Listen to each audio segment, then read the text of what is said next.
എല്ലാവർക്കും നമസ്കാരം. കറികൾക്ക് രുചി കൂട്ടാനായി ഒരു മസാലക്കൂട്ടിൻ്റെ റെസിപ്പിയാണ് ഷെയർ ചെയ്യാൻ പോകുന്നത്. ഈ ഒരു മസാലക്കൂട്ടുണ്ടെങ്കിൽ ചിക്കൻ കറി, മട്ടൺ കറി, ബിരിയാണി, മുട്ടക്കറി അങ്ങനെ ഏത് കറി വേണമെങ്കിലും ഉണ്ടാക്കിയെടുക്കാം. ഏകദേശം 3 ആഴ്ചയോളം ഇത് സ്റ്റോർ ചെയ്ത് വയ്ക്കാം. എങ്ങനെ ഉണ്ടാക്കുന്നത് നോക്കാം. അതിനായി 1/4 കപ്പ് വെളുത്തുള്ളി എടുത്തിട്ടുണ്ട്,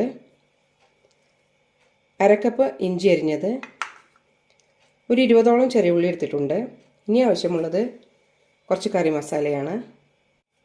1 ടീസ്പൂൺ ഗ്രാമ്പു എടുത്തിട്ടുണ്ട്, 5 or 6 ഏലക്ക മതി, 3 ടീസ്പൂൺ വലിയ ജീരകം, 1 or 2 ചെറിയ പീസ് ജാതിക്ക എടുക്കാം, 1/2 ടീസ്പൂൺ ഷാജീര, പിന്നെ ആവശ്യമുള്ളത് കറുവപ്പട്ടയാണ്.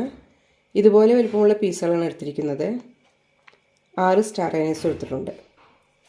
ഇനി ഇതെല്ലാം ഒന്ന് അരച്ചെടുക്കാം.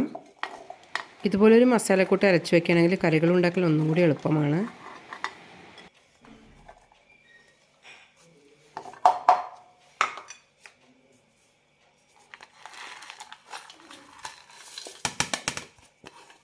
എല്ലാം ഒരുമിച്ച് തന്നെ അരച്ചെടുക്കാം.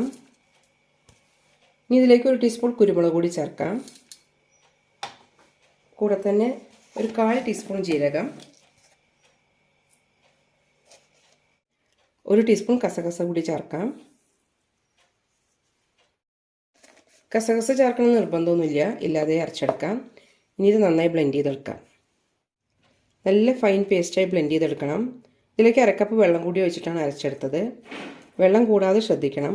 ഇതുപോലെ കട്ടിയുള്ളൊരു പേസ്റ്റ് ആയിരിക്കണം. നല്ല ടൈറ്റായി അടച്ചു വയ്ക്കാൻ പറ്റുന്ന പാത്രത്തിലിട്ട് ഫ്രീസറിൽ സൂക്ഷിച്ചു വയ്ക്കാം.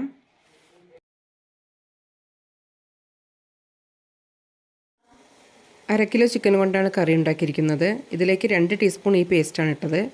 അതിനുശേഷം മല്ലിപ്പൊടി, മുളക് പൊടി, മഞ്ഞൾപ്പൊടി എല്ലാം ഇടാം. വളരെ രുചികരമായ മസാലക്കൂട്ടിൻ്റെ റെസിപ്പിയാണ്. എല്ലാവരും ഒന്ന് ട്രൈ ചെയ്ത് നോക്കൂ.